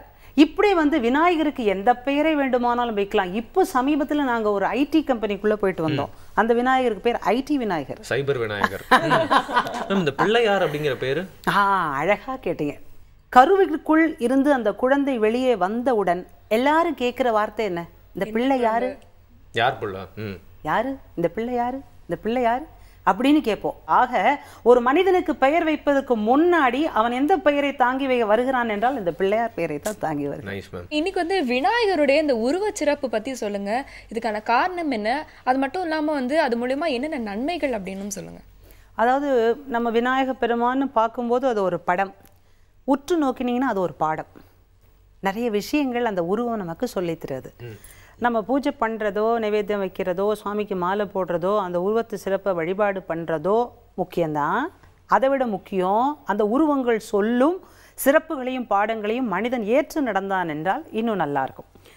அதாவது அவருக்கு யானை முகம் வந்ததற்கான காரணம் வடக்கு தலையில் வச்சு அது வந்தது அப்படின்லாம் சொல்லுவாங்க. ஆனால் அவருடைய உருவ சிறப்புக்குள்ள விஷயம் இருக்குன்னா 4 விஷயங்கள் அவர் உருவத்தில் இருக்குது. நம்மெல்லாம் ஒரு மனிதனுக்கு ஒரே உருவம் தான், எல்லாருக்கும் ஒரே மாதிரியான உறுப்புகள் தான் கடவுள் பரிசளித்திருக்கிறார். ஆனால் விநாயக பெருமானுக்கு 4 இருக்கு. விலங்கு வடிவம், மனித வடிவம், தேவ வடிவம், பூத வடிவம். 4 வடிவ கூறுகளும் விநாயக பெருமானுக்குள்ள உற்று பார்த்தீங்கன்னா தெரியும். அப்போ விலங்கு வடிவமாக இருக்கிறது என்ன? யானையினுடைய தலை, யானையினுடைய காது, யானையினுடைய தும்பிக்கை. சரி, பூதக்கூறுகள் என்ன? பெரிய வயிறு, குறுகிய கால். மனித கூறுகள் என்ன? முகம், புருவம். தேவக்கூறு என்ன? 4 கரங்கள். இப்படி இந்த 4 விஷயங்களும் அவர் எதுக்காக வச்சிருக்கார் அப்படின்னு நம்மளுக்கு தெரியறது தான் இந்த உருவ சிறப்பு நமக்கு கொடுக்கக்கூடிய அழகான பாடமாக இருக்கும். யானை முகம் எதுக்கு தெரியுங்களா? அதில் ஒரு அழகான விஷயம் இருக்குது. இப்போ பல குடும்பங்களில் வந்து குடும்ப தலைவர் இல்லாமையே இருக்க வேண்டிய நிலைமைகள் வரும், அல்லது குடும்ப தலைவி இல்லாமல் இருந்து கொண்டே இல்லாமல், அதை சொல்கிறேன். இப்போ இறைவன் விடுக்கிற நியதிங்கிறது வேற.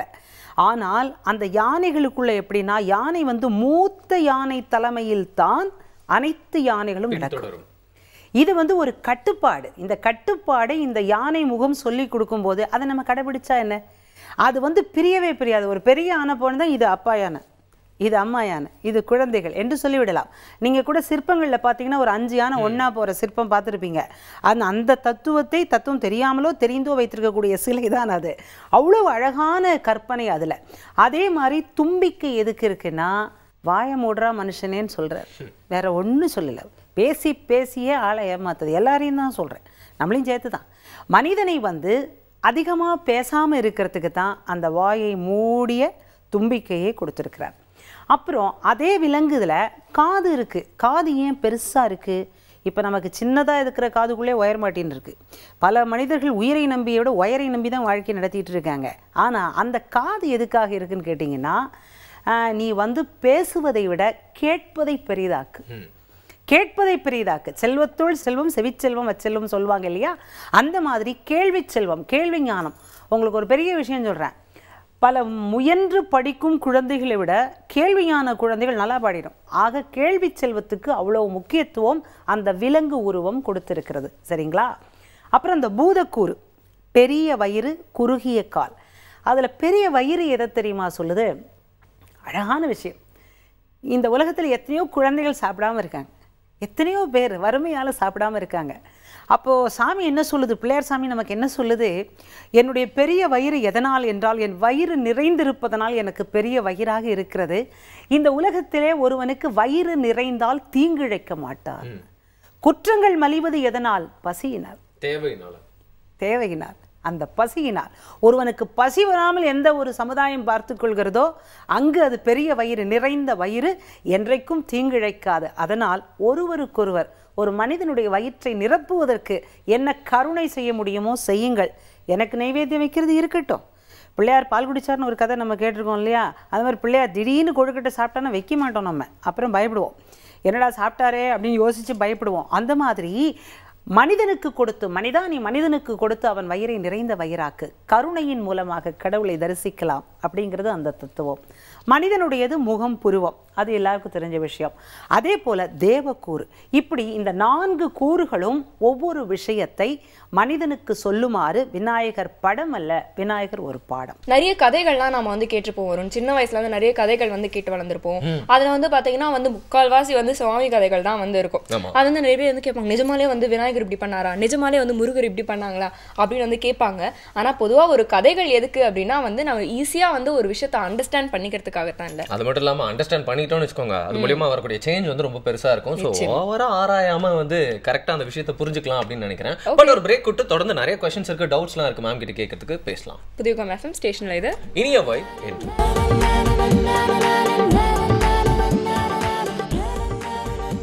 Welcome back again. இனிய வந்து நிகழ்ச்சியை புதிய எஃப்எம் ஸ்டேஷன்ல என்ஜாய் பண்ணிருக்கீங்க. இன்னைக்கு லீவ் தான், எல்லாமே தெரிஞ்ச விஷயம் தான். பட் அறிவுக்கு லீவ் விட முடியுமா? அதனால தான் இன்னைக்கு பாத்தீங்கன்னா விநாயகர் சதுர்த்தி அன்னைக்கு விநாயகர் சதுர்த்தியை பத்தி இன்னைக்கு வரைக்கும் நமக்கு தெரியாத நிறைய விஷயங்களை தெரிஞ்சுட்டு இருக்கோம் அப்படின்னு சொல்லலாம் இல்லையா? விநாயகர் சதுர்த்தி அப்படின்னு மட்டும் இல்லாம வந்து பொதுவா வந்து பண்டிகை காலங்கள் பத்தியும் வந்து மேம் சொல்லிட்டு இருக்காங்க பாரதி திருமகன் அவர்கள். தொடர்ந்து பேசலாம். நானும் ஒரு சாதாரண மனுஷன் அப்படிங்கிறனாங்க நீங்க எத்தனை கொல்கட்டையை பத்தி பேசணும்னா என்னால அதை பத்தி கேட்காம இருக்க முடியல. சோ அந்த கொல்கட்டை அப்படிங்கிறது ஏன் ஸ்பெஷலா இருக்கு அப்படின்னு சொல்லி. அங்க அம்மா நல்லா செய்வாங்களா கொழுக்கட்டை? நான் நல்லா சாப்பிடுவேன் மேம். நீ உங்க அம்மா நல்லா செய்வாங்களா? நல்லாவும் செய்வாங்க, நல்லாவும் சாப்பிடுவாங்க. அந்த கொழுக்கட்டையை நீங்க சாப்பிடும்போது முதல்ல என்ன இருக்கும்? மாவு இருக்கும். மாவு இருக்கும். உள்ள பிச்சிங்கன்னா என்ன இருக்கும்? பூரணம் இருக்கும். பூரணம் இருக்கும். அப்போ அந்த வெளியே இருப்பது பெயர் மாவு, உள்ளே இருப்பது பெயர் பூரணம். வெளியே இருப்பது பெயர் உடல், உள்ளே உள்ளத்துக்குள் இருப்பது பூரணம் பகவான். அந்த பகவான் தான் இனிக்கும், அதுதான் இனியவை என்று. தெரியுதுங்களா? மனிதனுக்குள்ள, அதாவது நம்ம உடம்புக்குள்ள இருக்கிறதுக்கு பேர் என்ன தெரியுமா சௌமியா அண்ட் வருண்? ஜீவன்னு பேர். அந்த ஜீவனுக்கு தலை சுழியை எடுத்துருங்க, சிவம். ஒரு மனிதனுக்குள் சிவம், உள்ள சிவம் தான் எல்லாமே, ஆதி சிவம் தான் விநாயகம் எல்லாமே. அந்த உள்ளுக்குள் சிவம் இருக்கும் வரைதான் அவனுடைய வாழ்க்கை உயிரோடு உலாவி கொண்டிருக்கும். உடம்பு போல இருக்கும் வெள்ளை மாவை பீத்தால் உள்ளிருக்கும் பூரணமாக இனிப்பது பகவான். அதைத்தான் கொழுக்கட்டை நமக்கு சொல்லுகிறது. இப்போ ஒரு விநாயகர் சதுர்த்தி கொண்டாடுறாங்க அப்படின்னா இந்தியா ஃபுல்லாக வந்து அதை போர்ட்ரே பண்ணுறதே வந்து ஒரு பெரிய பிரம்மாண்டமாக இருக்கும். அதை பற்றி வந்து பெரிய பெரிய சேனல்ஸ்லாம் வந்து டாக்குமெண்ட்ரிஸ் காட்டுறப்போ கூட வந்து ஹோல் இந்தியாவும் அதை வேறு வேறு விதத்தில் கொண்டாடுறத நம்ம வந்து பார்க்க முடியுது. உதாரணத்துக்கு வேறு மொழி மக்களாக இருக்கட்டும், வேறு கலாச்சாரத்தை சேர்ந்தவங்களாக இருக்கட்டும். ஸோ அது வந்து ஒரு சமூக திருவிழாவா, இல்லை ஒரு தேசிய திருவிழாவா, இல்லை ஒரு சமய திருவிழா அப்படின்னு சொல்லிட முடியுமா? அது இது எல்லா திருவிழாவும் எப்படின்னு கேட்டிங்கன்னா, இதுக்கு ஒரு பாட்டு பாடி நான் விளக்கம் சொல்கிறேன். நம்முடைய மகாகவி பாரதி அவர் வந்து ஒரு பாட்டு பாடினார். ஓம் சக்தி ஓம் சக்தி ஓம் பராசக்தி ஓம் சக்தி ஓம் சக்தி ஓம் ஓம் சக்தி ஓம் சக்தி ஓம் சக்தி ஓம் சக்தி ஓம் சக்தி ஓம் சக்தி ஓம். இது பல்லவி. கணபதி ராயன் அவனிரு காலை பிடித்திடுவோம், குணமுயர்ந்திடவே விடுதலை கூடி மகிழ்ந்திடவே. பாட்டு நல்லா கேளுங்க. கணபதி ராயன் அவனிரு காலை பிடித்திடுவோம், குணமுயர்ந்திடவே விடுதலை கூடி மகிழ்ந்திடவே. ஓம் சக்தி ஓம் சக்தி ஓம் பராசக்தி ஓம் சக்தி ஓம் சக்தி ஓம் ஓம் சக்தி ஓம் சக்தி ஓம் சக்தி ஓம் சக்தி ஓம் சக்தி ஓம் சக்தி ஓம். இந்த பாட்டில் கணபதி ராயன் அவனிரு காலை பிடித்திடுவோம். எதுக்கு? நிலம் வாங்கவா, பத்திரம் வாங்கவா, தேட்டர் வாங்கவா? குணம் உயர்ந்திடவே. மனிதனுக்கு குணம் தானடா பஞ்சம். அவனை குணங்களுக்கு குணமெனும் குன்றேறி நின்றார் வெகுளி கணமேனும் காத்தல் அறிதேனார். குணம் என்பது மிகப்பெரிய விஷயம். குணம் வாய்ப்பது என்பது. குணம் கேட்கறது யாரு? குணமே வடிவான பாரதி. குணம் உயர்ந்திடவே அப்படின்னு தெய்வத்தை பாடிட்டு தெய்வத்துக்கு வேண்டிய விஷயத்தை மட்டும் கேட்டுட்டு விட்டல. நாடு விடுதலை கூடி மகிழ்ந்திடவே. தெய்வ திருவிழாவை தேசியத்திற்காக பாட்டு பாடி பாலம் போட்டது பாரதியார். திலகர் பெருமான் சொன்னார், விநாயகர் சதுர்த்தி விழாவை தேசிய திருவிழாவாக கொண்டாடணும்னு. உங்களுக்கு ஒரு நல்ல அழகான கருத்து சொல்கிறேன். விநாயகர் பெருமான் இருக்கார், பக்கத்தில் ஒரு இந்தியா தேசப்படத்தை வச்சுக்கோங்க. இப்போ நான் சொல்கிறத அதையே பார்த்துட்டே வாங்க. இந்திய வடிவம் பிள்ளையார் வடிவமாக இருக்கும். கிரீடம் காஷ்மீர், 2 கை கிழக்கு பெங்கால், இந்த 2 கை மேற்கு பாம்பே, பாதம் குமரி, தும்பிக்கை ஆரம்பிக்கும் இடம் தலைநகர் டெல்லி, நம்பிக்கையோடு முடியும் இடம் நமது சென்னை. மொத்தத்திலே அந்த உருவத்தை பார்த்தீர்கள் என்றால் முழுக்க முழுக்க இந்திய வடிவமாக இருக்கும். அதனால்தான் இந்தியாவின் நீரிலே அவர் கலந்து விடுகிறார். அதாவது மண்ணில் பிள்ளையார் செஞ்சு தண்ணியில் கொண்டு கரைப்போம். நிஜமாவே சொல்கிறேன், அது அழகான தத்துவம்லாம் இருக்குது. ஆனால் எனக்கு அந்த கரையிற சீரம் பார்க்கும்போது அப்படியே கண்ணில் தண்ணி வரும். அதாவது அது உணர்ச்சியால் ஒரு பெண்ணுங்கிறதுனால வரலாம். அது அப்படியே இவ்வளோ நாள் நம்ம கூட இருந்தாரே, அவர் இப்போ போய் இப்படி தண்ணியில் கரைக்கிறாங்களே நம்மளுக்கு தோணும். ஆனால் அதில் ஒரு அழகான சமுதாயம் தத்துவம் இருக்குது. மண்ணும், இந்தியா மண் நிறைந்த நாடு, மண் வளம் மிக்க நாடு. அந்த மண்ணும் அந்த நீரும் கலந்தது தான் விவசாய ஆதாரம். ஆக விவசாயத்திற்கு விநாயக பெருமான் உதவும் போது அந்த விநாயக சதுர்த்தி விழா சமுதாய திருவிழாவாகவும் அலத்திக்கிறது அப்படின்னு நம்ம சொல்லலாம். ஆக ஒரு உருவத்துக்குள் எத்தனை பெருமைகள், இதை நாம் உணர வேண்டும் அல்லவா? ஸோ பிள்ளையாரை பற்றி வந்து நம்ம நினைச்சாலே வந்து டக்குன்னு ஞாபகத்துக்கு வர்றது வந்து 2 விஷயம் தான். ஒன்று வந்து தோப்பு கரணம் போடுறது, ரெண்டாவது வந்து பிள்ளையார் சுழி வந்து போடுறது. எக்ஸாம்லலாம் பார்த்தீங்கன்னா வந்து கடலில் கும்பிட்டு முதல்ல பிள்ளையார் சுழி தான் வந்து எல்லாரும் வந்து போடுவாங்க. நிறைய இடத்துல சும்மாவே நிறைய பேர் எழுதும் போதும் பிள்ளையார் சுழி போட்டு பிள்ளையார் சுழி மட்டுமே வந்து போட்டு டீச்சர் வந்து டென்ஷன் ஆயிடுவாங்க. ஸோ இப்படி நிறைய விஷயங்கள் நம்ம வந்து பார்த்துட்டு இருக்கோம் இல்லையா மேம்? இதுக்கான காரணம் என்ன? அதே மாதிரி தோப்பு கரணம் போடுவாங்க, அறையில குட்டிக்கிட்டு தோப்பு கரணம் வந்து போடுவாங்க. இதுக்கெல்லாம் ஏதாவது ரீசன்ஸ் இருக்கா? சமயப்படி சாத்திரப்படி சில அழகான விஷயங்கள் இருக்கு.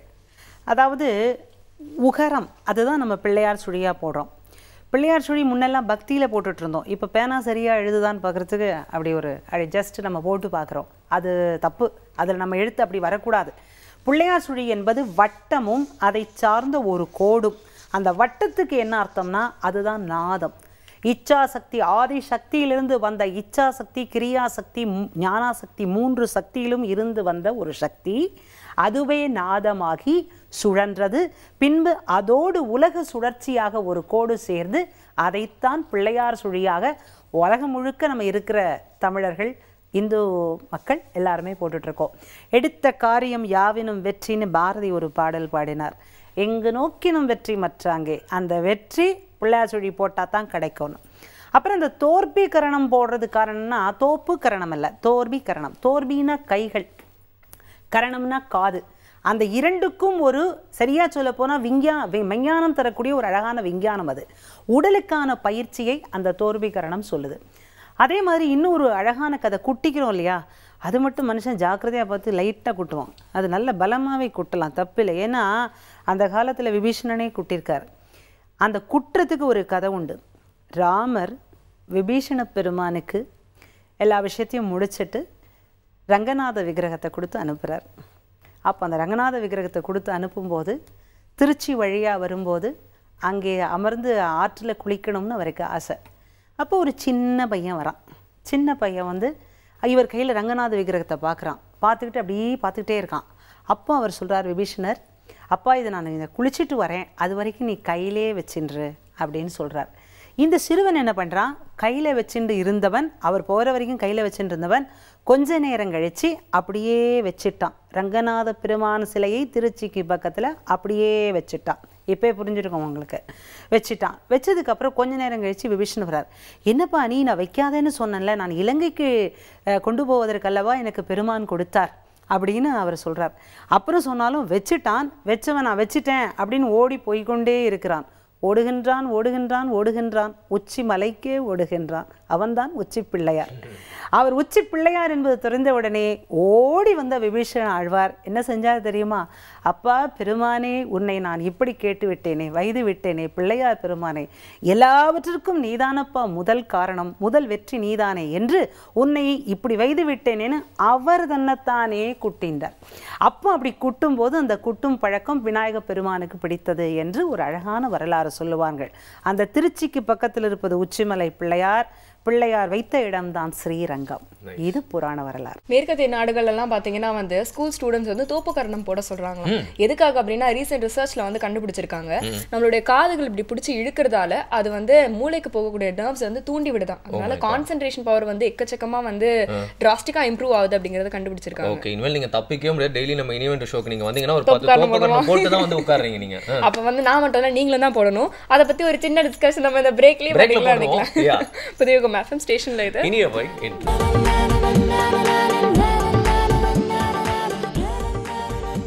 Welcome back again. இனியவன் நிகழ்ச்சியை புதியுகம் FM ஸ்டேஷன்ல தொடர்ந்து கேட்டு என்ஜாய் பண்ணிருக்கீங்க. நிறைய விஷயங்கள் கேட்டே வந்திருப்பீங்க. விநாயகர் சதுர்த்தி பத்தி கேட்டு இருந்திருப்போம். எல்லாம் பர்த்டேக்கு முன்னாடி கேக் கொடுக்க முன்னாடி ஹாப்பி பர்த்டே டு யூ போடுவாங்க. ஆனால் இன்னைக்கு வந்து பிள்ளையாருக்கு விநாயகர் சதுர்த்தி அப்படிங்கிறதுனால அவருக்கு நீங்க ஒரு சிறப்பான பாடல் பாடி முடிக்கணும் அப்படின்னு நாங்கள் கேட்டுக்கொண்டிருந்தோம். பயிலோரத்தில் எந்த படிக்காதவனும் ஆனால் பாட்டு தெரியும். இதுவரைக்கும் மரத்தில் தொட்டில் கட்டி குழந்தைக்கு நாற்று நடும் தாய் பாடும் தாலாட்டுக்கு ஸ்ருதி பாக்ஸ் கிடையாது, தாளம் நங்க டக்கட டக்கட டக்கட கிடையாது. ஆனால் ஸ்ருதி கிடையாது, தாளம் கிடையாது. ஸ்ருதி தெரியாது, தாளம் தெரியாது. ஆனால் ஒன்றே ஒன்று தெரியும், என்ன? பாவம். உறங்குவது என் குழந்தை என்ற பாவம் அவளுக்கு தெரியும். அதனால் அவள் பாடும்போது தெரிஞ்சு பாடுறவங்களை விட உயிர்ப்பு அதிகமாக இருக்கும். அதனால்தான் நாட்டுப்புற பாட்டுக்கு கிராமிய மண் இசைக்கு ரொம்ப சக்தி அதிகம். வில்லுப்பாட்டில் பாடப்படக்கூடிய பல நாட்டுப்புற பாடல்கள் அப்பாவனுடைய ஸ்பெஷாலிட்டி எல்லாத்தையுமே தன்னுடைய இசைக்கு மாற்றி எழுதி பண்ணுவாங்க. ஆமாம், எல்லாம் இது வரைக்கும் நாங்கள் வில்லுப்பாட்டில் பாடாத சப்ஜெக்ட் இல்லை சௌமியா அண்ட் வருண். இருந்தாலும் நம்ம கிராமிய மனம் மாறக்கூடாது இல்லையா? அதனால் இந்த ஒரு பாடலை நாங்கள் எல்லா மேடையிலையும் பாடுவோம். நல்லாயிருக்கும், இது தாளம் போட்டு ரசிக்கிறது. அத்தி முகத்தோனே அரணார் திருமகனே சக்தியின் புத்திரனே சித்தி புத்தி நாயகனே முக்தி அளிக்கின்ற முருகனுக்கு மூத்தவரே வித்தை எனக்கருளும் வேலவர்க்கு மூத்தவரே பிள்ளையாரே வணக்கம் விநாயகரே வணக்கம் முந்தி முந்தி நாயகரே முந்தி முந்தி நாயகரே முக்கண்ணனார் புத்திரனே சக்தி சக்தி விநாயகரே சரிந்த வயிற்றோனே கந்தருக்கு முன் பிறந்த கற்பகமே பிள்ளையாரே வேலவர்க்கு முன் பிறந்த விநாயக பெருமானே பிள்ளையாரே வணக்கம் பெருமைதாரும் எனக்கும் பிள்ளையாரே வணக்கம் பெருமைதாரும் எனக்கும் அப்படின்ட்டு பாடிண்டே போவான். தந்தானே தானே தன தந்தின்னா தானே தானே தானே கஷ்டமே கிடையாது. வில்லுப்பாட்டு கேட்டிருக்கீங்களா? தந்தனத்துவம் என்று சொல்லியே வில்லினில் பாட. ஆமா, அதுதான் நீங்க சொல்றோம். சொல்லுங்க இப்போ. தந்தனத்துவம் என்று சொல்லியே வில்லினில் பாட வில்லினில் பாட வில்லினில் பாட. இந்த ஆமா சொல்லிட்டீங்கன்னா குடும்பத்துல நோ பிரச்சனை. கலைவாணர் முதல் நம்முடைய பத்மஸ்ரீ கமலஹாசன் வரை உத்தம வில்லன்ல இந்த பாட்டை வச்சதுக்கும் ஒரு காரணம் அந்த ஆமா மந்திரத்தினோட ஒரு அழகுதான். அதுக்குள்ள ஒரு அழகான விஷயம் இருக்கு வருண். அதை நான் சொல்லி நல்ல நாளில் சொல்லுவேன். ஏன்னா ஆன்மீக கருத்துங்கிறதுனால சொல்லணும்னு ஆசைப்படுறேன். இந்த ஆமாங்கிற வார்த்தை எல்லாரும் மயக்கிறதுக்கு காரணம் என்ன? எஸ் மயக்குதா, யா மயக்குதா, அதெல்லாம் நம்மளுக்கு தெரியாது. தெரியாதுக்குள்ள போக வேண்டாம், தெரிஞ்சதுக்குள்ள வருவோம். ஆமாங்கிற வார்த்தை மயக்கிறதுக்கு காரணம் என்னன்னா அதுல ஒரு சாத்திரம் இருக்கு. அதாவது திருப்பாவை எழுதிய ஆண்டாள், திருவம்பாவை எழுதிய மாணிக்க வாசகர். மாணிக்க வாசகர் என்ன நினைச்சாரா, நான் திருவம்பாவை எழுதுறது சரி, முதல்ல பாட்டு பாவை பாட்டு எழுதுனது ஆண்டாள் நாச்சியார் தான். அந்த ஆண்டாள் நாச்சியார் பேரை நான் முழுசாக சொல்ல முடியாது, அவள் பேரில் முதல் எழுத்து ஆவன்னா அதை வச்சே என்னுடைய திருவம்பாவை ஆரம்பிக்கிறேன்னு ஆதியும் அந்தமும் ஆரம்பித்தா. சரி, ஆண்டாள் என்ன பண்ணா, அவள் திருப்பாவை எழுதும்போது என்ன செஞ்சா, இப்போ நான் எழுதுறது பெருசு இல்லை, எவ்வளவோ காலத்துக்கு பின்னாடி திருவம்பாவை எழுத மாணிக்க வாசக பெருமான் வருவார், அப்போ அவருடைய பெயர் மாணிக்க வாசகம். ஃபுல்லாக சொல்ல முடியாது, முதல் எழுத்து மா. அதை உங்களுக்கு குறிப்பால் உணர்த்துவது போல அந்த மா என்னும் எழுத்தை வைத்து என் திருப்பாவையை ஆரம்பிக்கிறேன்னு, மார்கழி திங்கள் இந்த ஆ இந்த மா ரெண்டும் சேர்ந்தா ஆமா ஆமா ஆமா. நீங்களும் அப்பா அம்மா என்ன சொன்னாலும் போட்டுருங்க, நீங்களும் அப்பா அம்மா என்ன சொன்னாலும் போட்டுருங்க. அந்த ஆமாக்குள்ள இப்படி சைவ வைணவ ஒற்றுமை இருப்பதனால் அது நம்மை மயக்குகிறது. ஸோ நிறைய விஷயங்கள் நீங்க சொல்லிட்டே வந்தீங்க மேம். ஒரு கலைக்கு பாத்தீங்கன்னா ஒரு ஃபேமிலி சப்போர்ட் அப்படிங்கிறதும் ரொம்ப முக்கியம் அப்படின்னு எல்லாருக்குமே ஒரு தெரிஞ்ச விஷயம். ஸோ உங்களுடைய குடும்பம் பத்தி சொல்லுங்க. வில்லுப்பாட்டில் உட்கார்ந்து அப்படியே என்னுடைய பயணம், கலைப்பயணம் ஆரம்பித்தது. இப்போ நம்ம ஆன்மீக இசை சொற்பொழிவு துறையில் ஒரு நல்ல இடத்துல இருக்கோன்னா அனைத்துக்கும் மூல காரணம் என் தாயும் தந்தையும். அதே மாதிரி என்னுடைய கணவனார் டாக்டர் எஸ் திருமகன் அவர்கள் சென்னை பல்கலைக்கழக தேர்வாணையராக இருக்கிறார். அவரும் நான் என்ன சொன்னாலும் இதே மாதிரி ஆமாம் அப்படின்னு சொல்லுவார். ஏன்னா சொல்கிறது நல்ல விஷயமா இருக்கிறதுனால ஆமாம் கௌரவம் ஆகிடுது இல்லையா சொல்கிறது. அதனால் மிகுந்த கலைத்திறமையை ரசிக்கக்கூடியவர், கலை வல்லுனர் கூட. பல்கலைக்கழகத்தில் இருப்பதனால் அவரால் வர முடியாது. ஆனாலும் அவருடைய ஆசீர்வாதமும் ஆதரவும் அன்பும் ரொம்ப அதிகம் எனக்கு. அப்பா அம்மா மாதிரியே அவர். அதே மாதிரி 3ஆம் தலைமுறை, நீ 3ஆம் தலைமுறை எங்கேயாவது அனுப்பிச்சிட்டியா அப்படின்னு நீங்கள் கேட்பீங்கன்னு நினச்சேன். கேட்கல, ஏன்னா கேட்காத அளவுக்கு நல்ல பிள்ளைங்க. அவங்க என்ன பண்ணுறாங்கன்னா அவங்களும் இசைத்துறையிலேயே இன்றைக்கு வளர்ந்து வரக்கூடிய நட்சத்திரம். அவர் பேர் கலைமகன். அவர் கர்நாடக சங்கீதத்துறை வில்லுப்பாட்டும் பாடியிருக்கார். எல்லாருமே நாங்கள் எல்லாருமே வாழ்க்கையில் மறக்க முடியாத சம்பவம்னு ஒன்று உண்டுன்னா, நம்முடைய மறைந்த முன்னாள் குடியரசுத் தலைவர் டாக்டர் APJ அப்துல் கலாம் ஐயா முன்னாடி அவருடைய பாடலை இசையமைத்து பாடியதுதான் என்றைக்கும் எங்கள் வாழ்க்கையிலே மிகப்பெரிய பிரசாதமாக நினைக்கிறோம். அந்த பிரசாதத்தின் தொடர்ச்சி தான். அது எப்படி இனியவை அன்றாக இருந்ததோ அதே மாதிரி இனியவை இன்றாக இன்றைக்கு உங்களால் எனக்கு கிடைத்தது. அனைத்து நிர்வாகத்திற்கும் நன்றி. புதுயுகம் மலரட்டும். நிச்சயமா எங்களுக்கு வந்து தினம் தினம் இனியவை என்று தான். அதுலேயும் பார்த்தீங்கன்னா ஒரு ஸ்டார் வச்சு இனியவை என்று அப்படின்னு இன்னைக்கு சொல்லிடலாம். ஸோ இவ்வளோ விஷயங்கள் நிறையா சொல்லியிருக்கீங்க. எங்களோட அதாவது என்ன சொல்கிறது, செவித்திறனுக்காக, அதாவது வந்து கேள்வி செல்வத்துக்காக நீங்கள் உங்களோட பண்டிகை நாளை விட்டுட்டு உங்கள் குடும்பத்தில் விட்டு எங்களுக்காக டைம் ஸ்பெண்ட் பண்ணியிருக்கீங்க. ஸோ நீங்கள் போயிட்டு இப்போ குடும்பத்தோட கொண்டாடுறதுக்காக எங்களோட வாழ்த்துக்கள். இனியவை என்று எல்லாரும் வாங்க எங்கள் வீட்டில் கொழுக்கட்டை சாப்பிடுங்க. கண்டிப்பாக. விநாயகர் சதுர்த்திக்கான வாழ்த்துக்கள். வாழ்த்துக்கள். வணக்கம். எங்கள் காலேஜ் வந்து பார்த்தீங்கன்னா ஒரு சிறப்பான காலேஜ் அப்படின்னு சொல்லுவாங்க. ஏன்னா வந்து அகாடமிக்காக நடக்கக்கூடிய விஷயங்கள் வந்து ஒவ்வொரு நாளும் தவறி கூட போகலாம். ஆனால் ஒரு நாள் கூட ஒரு கல்ச்சுரல் ஃபெஸ்டிவல் இல்லாமல் இருக்கவே இருக்காது. எங்கள் காலேஜில் 365 days இருக்கும். அதே மாதிரி தான் இந்தியாவும் அப்படின்னு சொல்லலாம். இங்கே வந்து பார்த்தீங்கன்னா 365 நாளும் பார்த்தீங்கன்னா ஃபுல் அண்ட் ஃபுல் ஃபெஸ்டிவலாகவே இருக்கும். அதுவும் டிஃப்ரெண்ட் மதத்தை சார்ந்தவங்க, டிஃப்ரெண்ட் மொழியை பேசுகிறவங்க, டிஃப்ரெண்ட் ஸ்டேட்டில் இருக்கவங்க, டிஃப்ரெண்ட் பழக்கமுடையவங்க. ஆனால் இப்போ தமிழ்நாட்டிலேயே ஒரு பண்டிகைன்னு எடுத்துக்கிட்டா கூட அதை கொண்டாடுறதுக்கு 4 வகை இருக்கு இல்லையா? எக்கச்சக்கமான வகைகள் இருக்கு. எக்கச்சக்கமான ஒரு கலர்ஃபுல்லான ஒரு கண்ட்ரி தான் இந்தியா. ஆமா. அது மட்டும் இல்லாமல் பார்த்தீங்கன்னா நம்ம எல்லாம் வந்து ட்ரெஸ் எடுக்கிறதுக்கு காரணம் சொல்றதே வந்து இந்த ஃபெஸ்டிவல்ஸ் வச்சு தான். அந்த இப்போ நம்ம மதத்தை சார்ந்த ஒரு ஃபெஸ்டிவல்னா கூட பக்கத்து வீட்டில் அவங்க எடுத்துட்டாங்கன்னா மட்டும் எடுத்துருக்காங்க, எனக்கும் தேவைப்படுது அப்படின்னு சொல்லிட்டு எடுக்கக்கூடிய ஒரு ஆட்கள் தான் நம்ம. இவ்வளோ விஷயங்கள் தெரிஞ்சு வச்சிருக்கோம். என்னைக்கு லீவு, என்னைக்கு ஃபெஸ்டிவல் தெரிஞ்சு வச்சுக்கோம். பட் ஃபெஸ்டிவல்ஸ்னா என்னென்ன ஃபெஸ்டிவல் இந்தியாவில் இருக்கு அப்படிங்கிறது தெரிஞ்சு வச்சுக்கணும் இல்லையா? So A to Z alphabetical லிஸ்ட்ல, ரிலீஜியஸ் லிஸ்ட்ல, அதுக்கப்புறம் மந்த் வைஸு, அப்புறம் ஹிந்தி கேலண்டர்ல ஹாலிடேஸு, மேலாஸு, ஃபேர்ஸு, அப்புறம் காட்ஸ் அண்ட் காடஸஸ், இது மாதிரி நம்ம தெரிஞ்சுக்க வேண்டிய எல்லா விஷயங்களும் இருக்கு. எல்லாருமே Greek culture, ancient Greek mythology எதுல இருக்குன்னு சொல்லவே இல்லையே. வெப்சைட்ல இருக்கு. கிரீக் மைத்தாலஜிக்கு ஈக்குவலா நம்ம வந்து இந்தியன் கல்ச்சர் இருக்கு. அது வந்து எல்லாருமே தெரிஞ்சுக்கணும் அப்படிங்கிறதுக்காக தான் festivals.of.india அப்படிங்கிற வெப்சைட் நான் கொண்டு வந்திருக்கேன். கிரேட், சூப்பரான வெப்சைட் தான். ஒரு தடவை ஸ்பெல் பண்ணி காமிங்க. festivals.of.india.in வந்து festivals.ofIndia.in. ஓகே, ஒரு நல்ல வெப்சைட் தான். அதுவும் வந்து கரெக்டான ஒரு டைம்ல தான் சொல்லியிருக்கீங்க. இதையே நான் வந்து கரெக்டான டைம் அப்படின்னு வந்து சொல்றேன்னா, ஃபெஸ்டிவல்ஸ் ஆஃப் இந்தியா அப்படின்னா வந்து பாத்தீங்கன்னா வந்து பண்டிகைகள் அது சார்ந்த நிறைய விஷயங்கள் இருக்கு. அதாவது சமய வேறுபாடு இல்லாம எல்லா பண்டிகைக்கும் வந்து நிறைய முக்கியத்துவங்கள் இருக்கு. நிறைய விஷயங்கள் வந்து சொல்லி வச்சுட்டு வந்து போயிருக்காங்க. ஆனா இன்னைக்கு வந்து ஃபெஸ்டிவல் அப்படின்னா வந்து ஸ்கூல்ஸ், காலேஜஸ் அண்ட் கார்பரேட்ஸ் எது எடுத்தாலும் வந்து எத்தனிக் வேர் மட்டும் தானே நம்மளுக்கு தெரிஞ்ச ஒரே பூ வச்சு ஒரு கோலம் போட்டுருவாங்க. கரெக்ட்யா. அப்ப சாரி, நம்மளே பாத்தீங்கன்னா இன்னைக்கு ஷோல இன்னைக்கு தர சாரி நான் கட்டிட்டு வந்திருக்கேன். ஆனாலும் வந்து பாத்தீங்கன்னா இதோட வந்து ஸ்டாப் ஆயிடக்கூடாது. அதுக்கான விஷயங்கள் வந்து தொடர்ந்து இருக்கணும் அப்படிங்கிறது தான் நம்ம வலியுறுத்துறோம். எக்ஸாக்ட்லி. நாங்க நிறைய விஷயங்கள் உங்களுக்கு சொல்லி இன்னைக்கு வந்து சந்தோஷப்படுத்தி இருப்போம். சௌமியாவும் பாத்தீங்கன்னா நல்லா அழகா வரேன் அப்படிங்கிற பேர்ல உங்க கண்களை வந்து கஷ்டப்படுத்தி இருப்பாங்க. இந்த மாதிரி எந்த விஷயங்களா இருந்தாலும் நீங்க வந்து ரொம்ப ஹானஸ்டா உங்களோட ஃபீட்பேக்ல வந்து தெரிவிக்கலாம். feedback@pudiyugam.tv அப்படிங்கிற மெயில் ஐடிக்கு. ஓகே, அப்படி இல்லைன்னா டோல் ஃப்ரீ நம்பர் இருக்கு, கால் பண்ணி கூட இன்னைக்கு உன்னோட சாரி நல்லா இருக்கு அப்படின்னு வந்து சொல்லலாம். அப்படி இல்லைன்னா ஸ்கிரீன்ல தெரியற அட்ரஸ்க்கு நீங்க தபால் மூலமாகவும் எழுதி அனுப்பலாம். ஏன்னா உங்களுடைய கருத்துக்கள் எங்களுக்கு ரொம்ப முக்கியம். ரொம்ப முக்கியம். உங்க சாரி நல்லா இருக்கு அப்படின்னு எங்களுக்கு சொல்றது தான். பட் நாட்டில் எவ்வளோ விஷயங்கள் நடந்திருந்தாலும் எல்லா காலை வேலையும் சந்தோஷமான காலை வேலையாக வந்து மாற்றுறதுக்கான முயற்சி தான் நாங்கள் 2 பேரும் செஞ்சுட்டு இருக்கிறது. நாங்கள் 2 பேர் மட்டும் இல்லை, எங்களோட குழுவே வந்து சேர்ந்து செஞ்சுட்டு இருக்கிறது. ஸோ எங்கள் குழு சார்பாகவே வந்து இனியவென்று சார்பாக வந்து எல்லாருக்குமே வந்து ஒரு விநாயகர் சதுர்த்தி வாழ்த்துக்கள். நல் வாழ்த்துக்கள் அப்படின்னு சொல்லிட்டு நாமளும் கிளம்ப வேண்டிய நேரம் வந்தாச்சு. எக்ஸாக்ட்லி. திருப்பி நாளைக்கு ஒரு சூப்பரான டேவோட சம்ம இன்ஃபர்மேஷன்ஸோட வேற ட்ரெஸ் போட்டு வருவோம் புதியுகம் FM ஸ்டேஷன்ல. இது இனியவை இன்று சாமியா அண்ட் வருண்.